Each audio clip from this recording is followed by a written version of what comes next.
सुप्रजा रामपूर्वा सन्ध्या प्रवर्तते। उत्तिष्ठ नरशार्दूला कर्तव्यं दैवमाह्निकम्। उत्तिष्ठोत्तिष्ठ गोविन्द उत्तिष्ठ गरुडध्वजा। उत्तिष्ठ कमलाकान्ता त्रैलोक्यं मङ्गलं कुरु। मातः समस्त जगतां मधुकैटभारे वक्षो विहारिणि मनोहर दिव्यमूर्ते। श्रीस्वामि निश्रित जनप्रिय दानशीले श्रीवेङ्कटेश दयते तव सुप्रभातम्। तव सुप्रभातमरविन्दलोचने भवतु प्रसन्नमुखचन्द्रमण्डले। विधिशङ्करेन्द्रवनिताभिरर्चिते वृषशैलनाद दयते दयानिधे। अत्र्यादिसप्तऋषयः समुपास्य सन्ध्याम् आकाशसिन्धुकमलानि मनोहराणि। आदाय पादयुगमर्चयितं प्रपन्नाः शेषाद्रिशेखर विभो तव सुप्रभातम्। पञ्चाननाब्ज भव षण्मुखवासवाद्याः त्रैविक्रमादिचरितं विबुधास्तुवन्ति। भाषापतिः पठति वासरशुद्धिमारात् शेषाद्रिशेखर विभो तव सुप्रभातम्। ईशत्प्रफुल्ल सरसीरुह नारिकेळ पूगद्रुमादि सुमनोहर पालिकानाम् आवाति मन्दमनिलसह दिव्यगन्धैः शेषाद्रिशेखर विभो तव सुप्रभातम्। उन्मील्य नेत्रयुगमुत्तम पञ्जरस्ताः पात्रावशिष्टकदलीस्थलपायसानि भुक्त्या सलीलमदखेळ सुखा पठन्ति शेषाद्रिशेखर विभो तव सुप्रभातम्। तन्त्री प्रकर्ष मधुरस्वनयादि पञ्चा गायत्यनन्तचरितं तव नारदोऽपि। भाषा समग्रमसरत्कृतचारुरम्यम् शेषाद्रिशेखर विभो तव सुप्रभातम्। भृङ्गावळी च मकरन्दरसानुविद्ध जङ्कारगीतनिनदैः सह सेवनाय निर्यात्युपान्त सरसी कमलोदरेभ्यः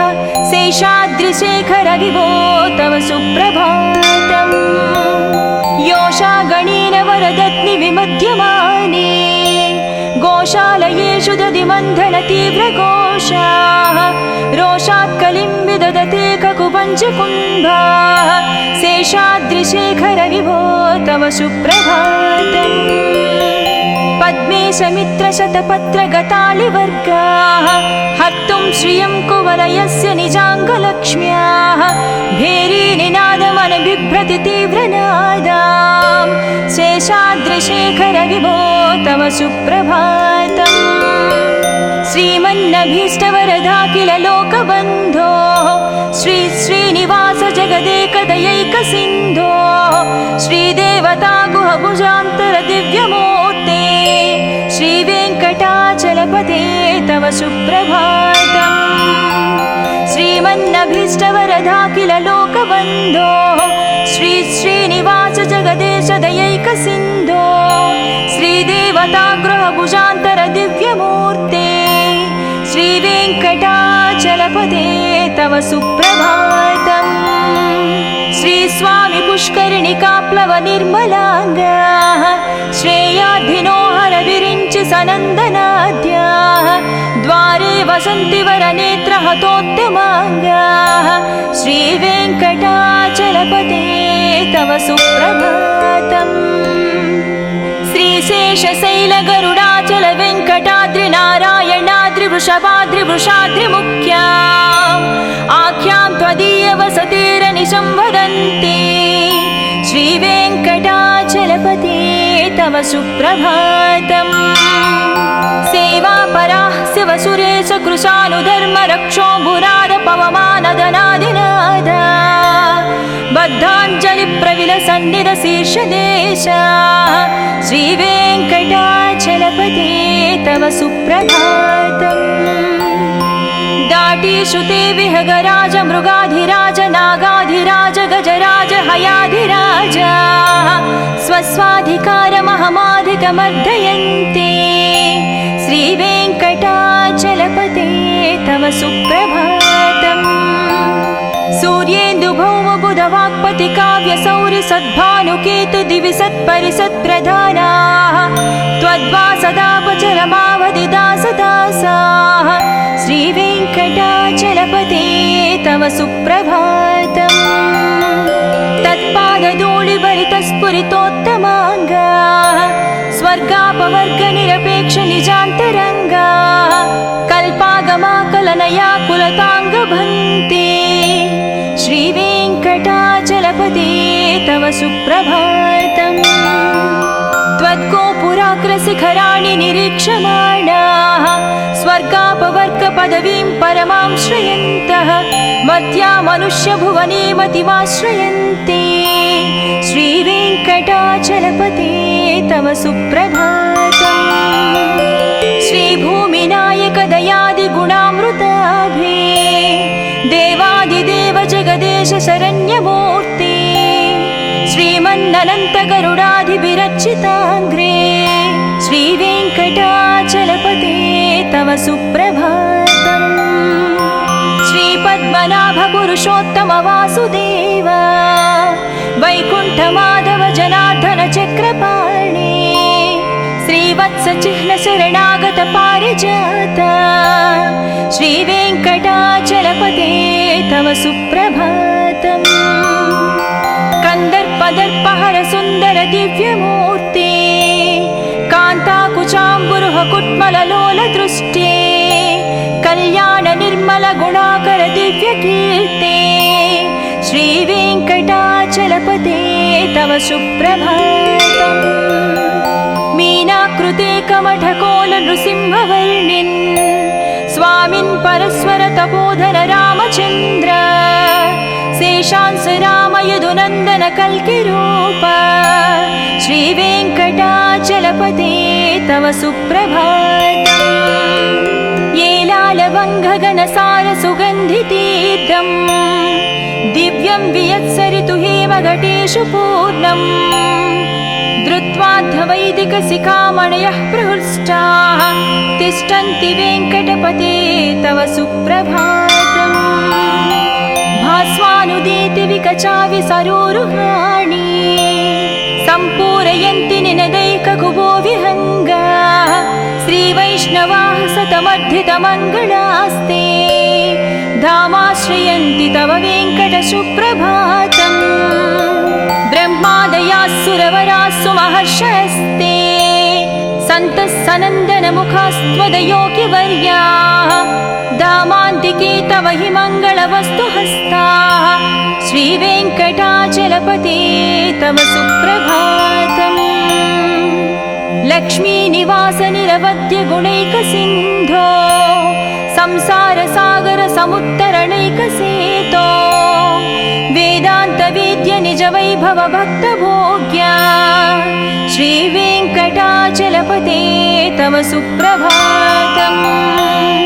लक्ष्मीनिवास निरवध्य गुणैकसिन्धो संसारसागर समुत्तरणैकसेतो वेदान्तवेद्य निजवैभव भक्तभोग्या श्रीवेङ्कटाचलपते तव सुप्रभातम् इत्थं वृषाचलपतेरिह सुप्रभातम् ये मानवः प्रतिदिनं पठितुं प्रवृत्ताः तेषां प्रभातसमये स्मृतिरङ्गभाजां प्रज्ञां परार्धसुलभां परमां प्रसूते इत्थं वृषाचलपतेरिह सुप्रभातम् ये मानवः प्रतिदिनं पठितुं प्रवृत्ताः तेषां प्रभातसमये स्मृतिरङ्गभाजां प्रज्ञां परार्धसुलभां परमां प्रसूते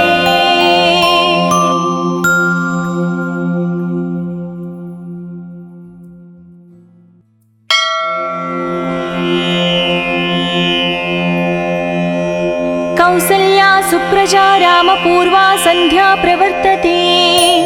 उत्तिष्ठ नरशार्दूला कर्तव्यं दैवमाह्निकम् उत्तिष्ठोत्तिष्ठ गोविन्द उत्तिष्ठ गरुडध्वजा उत्तिष्ठ कमलाकान्ता त्रैलोक्यं मङ्गलं कुरु मातः समस्त जगतां मधुकैटभारे वक्षो विहारिणि मनोहर दिव्यमूर्ते श्री स्वामी निश्रित जनप्रिय दानशीले श्री वेंकटेश दयते तव सुप्रभातम् तव सुप्रभातमरविन्दलोचने भवतु प्रसन्नमुखचन्द्रमण्डले विधिशङ्करेन्द्रवनिताभिरर्चिते वृषशैलनाद दयते दयानिधे अत्र्यादिसप्तऋषयः समुपास्य सन्ध्याम् आकाशसिन्धुकमलानि मनोहराणि आदाय पादयुगमर्चयितं प्रपन्नाः शेषाद्रिशेखर विभो तव सुप्रभातम् पञ्चाननाब्ज भव षण्मुखवासवाद्याः त्रैविक्रमादिचरितं विबुधास्तुवन्ति भाषापतिः पठति वासरशुद्धिमारात् शेषाद्रिशेखर विभो तव सुप्रभातम् ईशत्प्रफुल्ल सरसीरुह नारिकेळ पूगद्रुमादिसुमनोहर पालिकानाम् आवाति मन्दमनिलसह दिव्यगन्धैः शेषाद्रिशेखर विभो तव सुप्रभातम् उन्मील्य नेत्रयुगमुत्तम पञ्जरस्ताः पात्रावशिष्टकदलीस्थलपायसानि भुक्त्या सलीलमदखेळि सुखा पठन्ति शेषाद्रिशेखर विभो तव सुप्रभातम् तन्त्री प्रकर्ष मधुरस्वनयादि पञ्च गायत्यनन्तचरितं तव नारदोऽपि भाषा समग्रमसरत्कृतचारुरम्यम् शेषाद्रिशेखर विभो तव सुप्रभातम् भृङ्गावळी च मकरन्दरसानुविद्धझङ्कारगीतनिनदैः सह सेवनाय निर्यात्युपान्तसरसी कमलोदरेभ्यः शेषाद्रिशेखर विभो तव सुप्रभातम् योषा गणेन वरदत्नि विमध्यमाने गोशालयेषु दधिमन्थन तीव्रघोषाः रोषात् कलिं विदधते ककुपञ्चकुम्भाः शेषाद्रिशेखर विभो तव सुप्रभातम् पद्मेशमित्रशतपत्रगतालिवर्गाः हर्तुं श्रियं कुवलयस्य निजाङ्गलक्ष्म्याः भेरीनिनादमनबिभ्रति तीव्रनादाम् शेषाद्रिशेखर विभो तव सुप्रभातम् श्रीमन्नभीष्टवरदाखिल लोकबन्धो श्री श्रीनिवास जगदेकदयैकसिन्धो श्रीदेवता गुहभुजान्तर दिव्यमूर्ते श्रीवेङ्कटाचलपते तव सुप्रभातम् श्रीमन्नभीष्टवरदाखिल लोकबन्धो श्री श्रीनिवास जगदेश दयैकसिन्धो श्रीदेवता गृहभुजान्तर दिव्यमूर्ते श्रीवेङ्कटाचलपते तव सुप्रभातम् श्री स्वामी पुष्करिणिकाप्लव निर्मलाङ्गाः श्रेयाधिनोहर विरिञ्चि सनन्दनाद्याः द्वारे वसन्ति वरनेत्रहतोद्यमाङ्गाः श्रीवेङ्कटाचलपते तव सुप्रभातम् श्रीशेषशैलगरुडाचल वेङ्कटाद्रिनारायणाद्रिवृषभाद्रिवृषाद्रिमुख्याम् आख्यां त्वदीयवसतिरनिशं वदन्ति श्रीवेङ्कटाचलपते तव सुप्रभातम् सेवापराः शिवसुरेश कृशानुधर्म रक्षोऽम्बुराद पवमानदनादिनादा बद्धाञ्जलिप्रविलसन्निधशीर्षदेशः श्रीवेङ्कटाचलपते तव सुप्रभातम् दाटीश्रुते विहगराज मृगाधिराज नागाधिराज गजराज हयाधिराज स्वस्वाधिकारमहमाधिकमर्दयन्ते श्रीवेङ्कटाचलपते तव सुप्रभातम् सूर्येन्दुभौमबुधवाक्पति काव्यसौरि सद्भानुकेतु दिवि सत्परिसत्प्रधानाः त्वद्वासदापचरमावधि दासदासाः श्रीवेङ्कटाचलपते तव सुप्रभातम् तत्पादधूलिभरितस्फुरितोत्तमाङ्गा स्वर्गापवर्गनिरपेक्ष निजान्तरङ्गा कल्पागमाकलनया कुलताङ्गभन्ते श्रीवेङ्कटाचलपते तव सुप्रभातम् त्वद्गोपुराग्रशिखराणि निरीक्षमाणाः स्वर्गापवर्गपदवीं परमां श्रयन्तः मर्त्या मनुष्यभुवने मतिमाश्रयन्ते श्रीवेङ्कटाचलपते तव सुप्रभातम् श्रीभूमिनायक दयादिगुणामृताभे देवादिदेव जगदेश शरण्यमूर्ते श्रीमन्ननन्तगरुडाधिभिरर्चिताङ्ग्रे श्रीवेङ्कटाचलपते तव सुप्रभातम् श्रीपद्मनाभपुरुषोत्तम वासुदेव वैकुण्ठमाधव जनार्दन चक्रपाणे श्रीवत्सचिह्न शरणागत पारिजात श्रीवेङ्कटाचलपते तव सुप्रभातम् कंदर्पदर्पहर सुंदर दिव्यमूर्ते कांताकुचाम्बुरुह कुट्मललोल दृष्टे कल्याण निर्मल गुणाकर दिव्यकीर्ते श्रीवेङ्कटाचलपते तव सुप्रभातम् मीनाकृते कमठकोल नृसिंहवर्णिन् स्वामिन् परस्वर तपोधन रामचन्द्र शेषांस राम यदुनन्दन कल्किरूप श्रीवेङ्कटाचलपते तव सुप्रभातम् येलालवङ्घगणसार सुगन्धितीर्थम् दिव्यं वियत्सरितु हेमघटेषु पूर्णम् धृत्वाद्धवैदिकशिखामणयः प्रहृष्टाः तिष्ठन्ति वेङ्कटपते तव सुप्रभातम् भास्वानुदीति विकचाविसरोरुहाणि सम्पूरयन्ति निनदैककुबो विहङ्गा श्रीवैष्णवाः सतमर्धितमङ्गलास्ते धामाश्रयन्ति तव वेङ्कटसुप्रभातम् ब्रह्मादयाः सुरवराः सुमहर्षयस्ते सन्तः सनन्दनमुखास्त्वदयोगिवर्याः धामान्तिके तव हि मङ्गलवस्तुहस्ताः श्रीवेङ्कटाचलपते तव सुप्रभातम् लक्ष्मीनिवास निरवध्य गुणैकसिन्धो संसारसागर समुत्तरणैकसेतो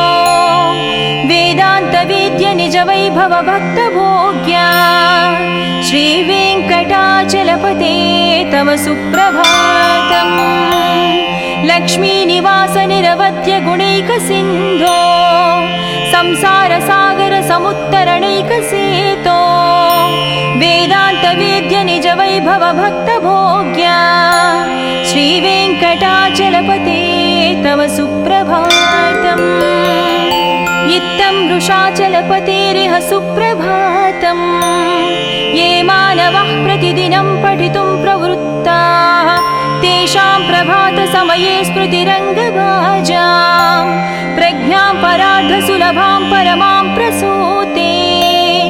इत्थं वृषाचलपतेरिह सुप्रभातम् ये मानवः प्रतिदिनं पठितुं प्रवृत्ताः तेषां प्रभातसमये स्मृतिरङ्गभाजां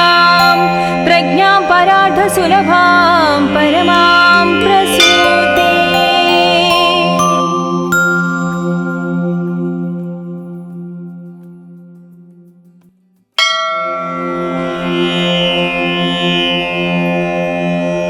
कौसल्या सुप्रजा रामपूर्वा सन्ध्या प्रवर्तते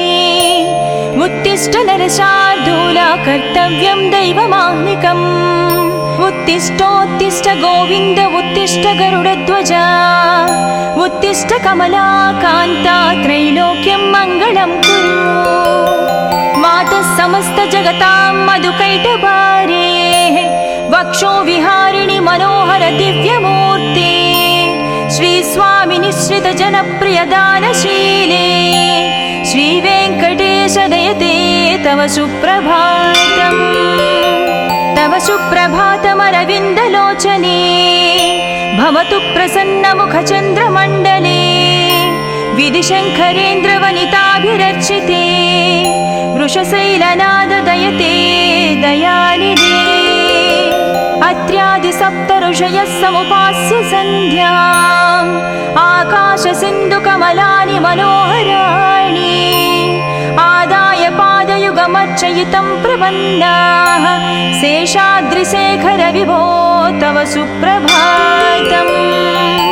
पञ्चाननाब्ज भव षण्मुखवासवाद्याः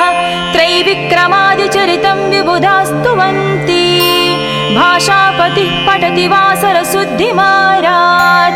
शेषाद्रिशेखर विभो तव सुप्रभातम् ईषत्प्रफुल्लसरसीरुह नारिकेळपूगद्रुमादिसुमनोहरपालिकानाम् आवाति मन्दमनिलसह दिव्यगन्धैः शेषाद्रिशेखर विभो तव सुप्रभातम् उन्मील्य नेत्रयुगमुत्तमपञ्जरस्ताः पात्रावशिष्टकदलीस्थलपायसानि भुक्त्या सलीलमदखेळि सुखा पठन्ति शेषाद्रिशेखर विभो तव सुप्रभातम् तन्त्री प्रकर्ष मधुरस्वनयादि पञ्चा गायत्यनन्तचरितं तव नारदोऽपि भाषा समग्रमसरत्कृतचारुरम्यम् शेषाद्रिशेखर विभो तव सुप्रभातम् भृङ्गावळी च मकरन्दरसानुविद्धझङ्कारगीतनिनदैः सह सेवनाय निर्यात्युपान्तसरसीकमलोदरेभ्यः शेषाद्रिशेखर विभो तव सुप्रभातम् योषा गणेन वरदत्नि विमध्यमाने गोशालयेषु दधिमन्थन तीव्रघोषाः रोषात् कलिं विदधते ककुपञ्चकुम्भाः शेषाद्रिशेखर विभो तव सुप्रभातम् पद्मेशमित्रशतपत्रगतालिवर्गाः हर्तुं श्रियं कुवलयस्य निजाङ्गलक्ष्म्याः भेरीनिनादमनबिभ्रति तीव्रनादाम् शेषाद्रिशेखर विभो तव सुप्रभातम् श्रीमन्नभीष्टवरदाखिल लोकबन्धो श्री श्रीनिवास जगदेकदयैकसिन्धो श्रीदेवता गुहभुजान्तर दिव्यमूर्ते श्रीवेङ्कटाचलपते तव सुप्रभातम् श्रीमन्नभीष्टवरदाखिल लोकबन्धो श्री श्रीनिवास जगदेश दयैकसिन्धो श्रीदेवता गृहभुजान्तर दिव्यमूर्ते श्रीवेङ्कटाचलपते तव सुप्रभातम् श्रीस्वामि पुष्करिणिकाप्लव निर्मलाङ्गाः श्रेयाद्धिनोहर विरिञ्चि सनन्दनाद्याः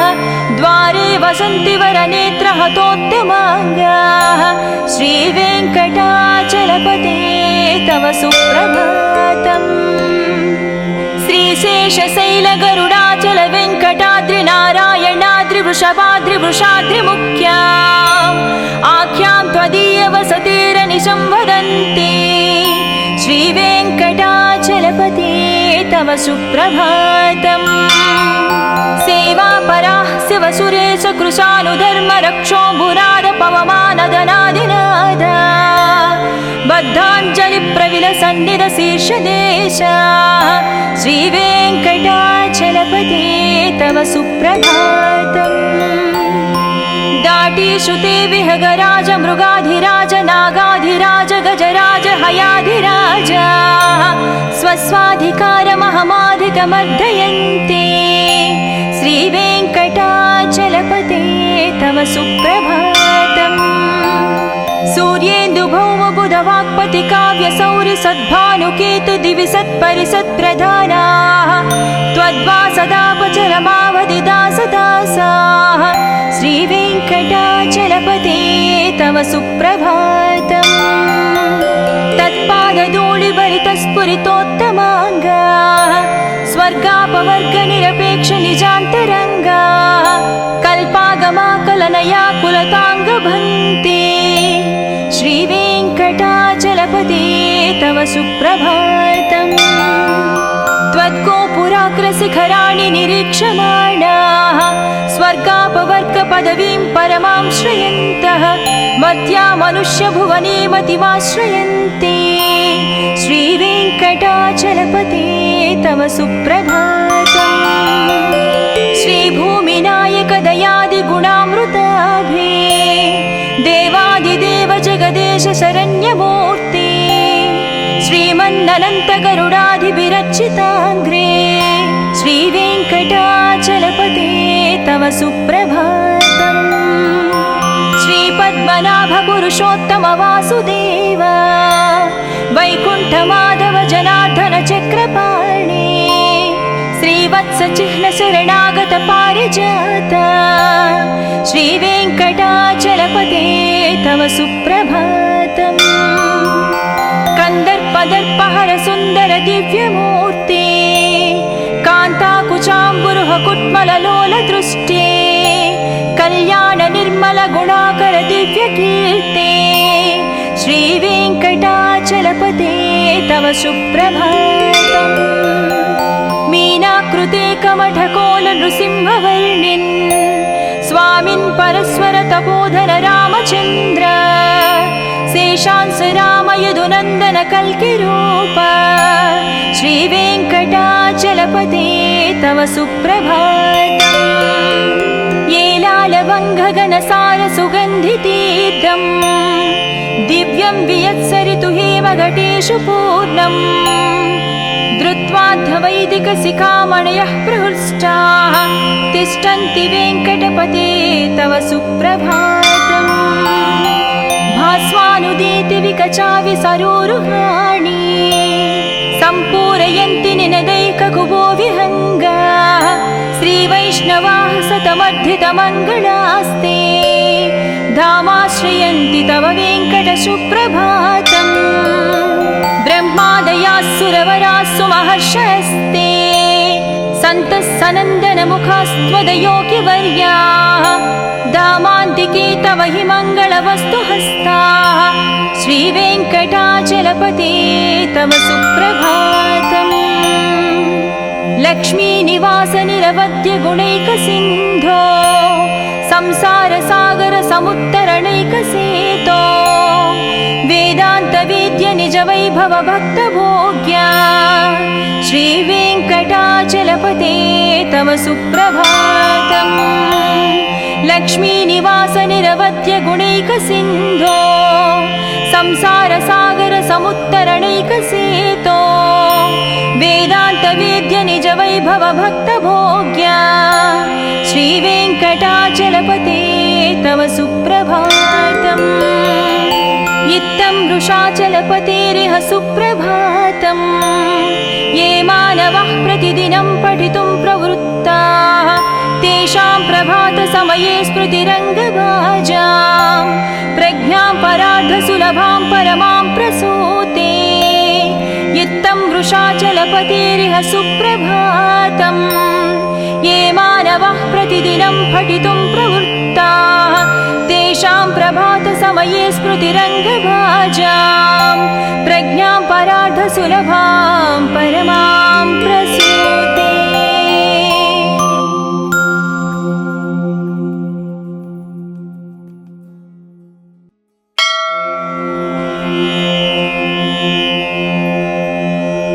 कौसल्या सुप्रजा रामपूर्वा सन्ध्या प्रवर्तते उत्तिष्ठ नरशार्दूला कर्तव्यं दैवमाह्निकम् उत्तिष्ठोत्तिष्ठ गोविन्द उत्तिष्ठ गरुडध्वजा उत्तिष्ठ कमला कान्ता त्रैलोक्यं मङ्गलं कुरु मातः समस्त जगतां मधुकैटभारे वक्षो विहारिणि मनोहर दिव्यमूर्ते श्री स्वामी निश्रित जनप्रिय दानशीले श्रीवेङ्कटेश दयते तव सुप्रभातम् तव सुप्रभातमरविन्दलोचने भवतु प्रसन्नमुखचन्द्रमण्डले विधिशङ्करेन्द्रवनिताभिरर्चिते वृषशैलनाद दयते दयानिधे अत्र्यादि सप्त ऋषयः समुपास्य सन्ध्याम् आकाश सिन्धु कमलानि मनोहराणि आदाय पादयुगमर्चयितं प्रपन्नाः शेषाद्रिशेखर विभो तव सुप्रभातम् पञ्चाननाब्ज भव षण्मुखवासवाद्याः त्रैविक्रमादिचरितं विबुधास्तुवन्ति भाषापतिः पठति वासरशुद्धिमारात् शेषाद्रिशेखर विभो तव सुप्रभातम् ईषत् प्रफुल्ल सरसीरुह नारिकेळ पूगद्रुमादि सुमनोहर पालिकानाम् आवाति मन्दमनिलसह दिव्यगन्धैः शेषाद्रिशेखर विभो तव सुप्रभातम् उन्मील्य नेत्रयुगमुत्तम पञ्जरस्ताः पात्रावशिष्टकदलीस्थलपायसानि भुक्त्या सलीलमदखेळ सुखा पठन्ति शेषाद्रिशेखर विभो तव सुप्रभातम् तन्त्री प्रकर्ष मधुरस्वनयादि पञ्चा गायत्यनन्तचरितं तव नारदोऽपि भाषा समग्रमसरत्कृतचारुरम्यम् शेषाद्रिशेखर विभो तव सुप्रभातम् भृङ्गावळी च मकरन्दरसानुविद्ध जङ्कारगीतनिनदैः सह सेवनाय निर्यात्युपान्त सरसी कमलोदरेभ्यः शेषाद्रिशेखर विभो तव सुप्रभातम् योषा गणेन वरदत्नि विमध्यमाने गोशालयेषु दधिमन्थन तीव्रघोषाः रोषात् कलिं विदधते ककुपञ्चकुम्भाः शेषाद्रिशेखर विभो तव सुप्रभातम् पद्मेशमित्रशतपत्रगतालिवर्गाः हर्तुं श्रियं कुवलयस्य निजाङ्गलक्ष्म्याः भेरीनिनादमनबिभ्रति तीव्रनादाम् शेषाद्रिशेखर विभो तव सुप्रभातम् श्रीमन्नभीष्टवरदाखिल लोकबन्धो श्री श्रीनिवास जगदेकदयैकसिन्धो श्रीदेवता गुहभुजान्तर दिव्यमूर्ते श्रीवेङ्कटाचलपते तव सुप्रभातम् श्रीमन्नभीष्टवरदाखिल लोकबन्धो श्री श्रीनिवास जगदेश दयैकसिन्धो श्रीदेवता गृहभुजान्तर दिव्यमूर्ते श्रीवेङ्कटाचलपते तव सुप्रभातम्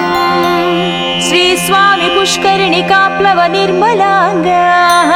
श्रेयाद्धिनो हर विरिञ्चि सनन्दनाद्याः द्वारे वसन्ति वरनेत्रहतोत्तमाङ्गाः श्रीवेङ्कटाचलपते तव सुप्रभातम्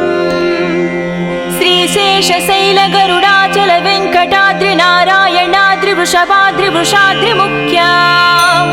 आख्यां त्वदीयवसतेरनिशं वदन्ति श्रीवेङ्कटाचलपते तव सुप्रभातम् सेवापराः शिवसुरेश कृशानुधर्म रक्षोऽम्बुराद पवमानदनादिनादा बद्धाञ्जलि प्रविलसन्निध शीर्षदेशाः श्रीवेङ्कटाचलपते तव सुप्रभातम् दाटीषुते विहगराज मृगाधिराज नागाधिराज गजराज हयाधिराज स्वस्वाधिकारमहमाधिकमर्दयन्ते श्रीवेङ्कटाचलपते तव सुप्रभातम् सूर्येन्दुभौमबुधवाक्पति काव्यसौरि सद्भानुकेतु दिवि सत्परिसत्प्रधानाः त्वद्वासदापचरमावधिदासदासाः श्रीवेङ्कटाचलपते तव सुप्रभातम् तत्पादधूलिभरितस्फुरितोत्तमाङ्गाः स्वर्गापवर्गनिरपेक्ष निजान्तरङ्गाः कल्पागमाकलनया कुलताङ्गभन्ते श्रीवेङ्कटाचलपते तव सुप्रभातम् त्वद्गोपुराग्रशिखराणि निरीक्षमाणाः स्वर्गापवर्गपदवीं परमां श्रयन्तः मर्त्या मनुष्यभुवने मतिमाश्रयन्ते चलपते तव सुप्रभातम् श्रीभूमिनायक दयादिगुणामृताभे देवादिदेव जगदेश शरण्यमूर्ते श्रीमन्ननन्त गरुडाधिभिरर्चिताङ्घ्रे श्रीवेङ्कटाचलपते तव सुप्रभातम् श्रीपद्मनाभ पुरुषोत्तम वासुदेव वैकुण्ठमाधव जनार्दन चक्रपाणे श्रीवत्स चिह्न शरणागत पारिजात श्रीवेङ्कटाचलपते तव सुप्रभातम् कन्दर्पदर्पहर सुन्दर दिव्यमूर्ते कान्ताकुचाम्बुरुह कुट्मललोल दृष्टे कल्याण निर्मल गुणाकर दिव्यकीर्ते श्रीवेङ्कटाचलपते तव सुप्रभातम् मीनाकृते कमठकोल नृसिंहवर्णिन् स्वामिन् परस्वर तपोधन रामचन्द्र शेषांस राम यदुनन्दन कल्किरूप श्रीवेङ्कटाचलपते तव सुप्रभातम् येलालवङ्घगनसार सुगन्धितीर्थम् दिव्यं वियत्सरितु हेमघटेषु पूर्णम् धृत्वाद्धवैदिकशिखामणयः प्रहृष्टाः तिष्ठन्ति वेङ्कटपते तव सुप्रभातम् भास्वानुदीति विकचाविसरोरुहाणि सम्पूरयन्ति निनदैककुबो विहङ्गाः श्रीवैष्णवाः सतमर्धितमङ्गलास्ते धामाश्रयन्ति तव वेङ्कट सुप्रभातम् ब्रह्मादयास्सुरवरास्सु महर्षयस्ते सन्तः सनन्दनमुखास्त्वदयोगिवर्याः धामान्तिके तव हि मङ्गलवस्तुहस्ताः श्रीवेङ्कटाचलपते तव सुप्रभातम् लक्ष्मीनिवास निरवद्य गुणैकसिन्धो संसारसागर समुत्तरणैकसेतो वेदान्तवेद्य निजवैभव भक्तभोग्या श्रीवेङ्कटाचलपते तव सुप्रभातम् लक्ष्मीनिवास निरवद्य गुणैकसिन्धो संसारसागर समुत्तरणैकसेतो वेदान्तवेद्य निजवैभव भक्तभोग्या श्रीवेङ्कटाचलपते तव सुप्रभातम् इत्थं वृषाचलपतेरिह सुप्रभातम् ये मानवः प्रतिदिनं पठितुं प्रवृत्ताः तेषां प्रभातसमये स्मृतिरङ्गभाजां प्रज्ञां परार्धसुलभां परमां प्रसूते इत्थं वृषाचलपतेरिह सुप्रभातम् ये मानवः प्रतिदिनं पठितुं प्रवृत्ताः तेषां प्रभातसमये स्मृतिरङ्गभाजां प्रज्ञां परार्धसुलभां परमां प्रसूते।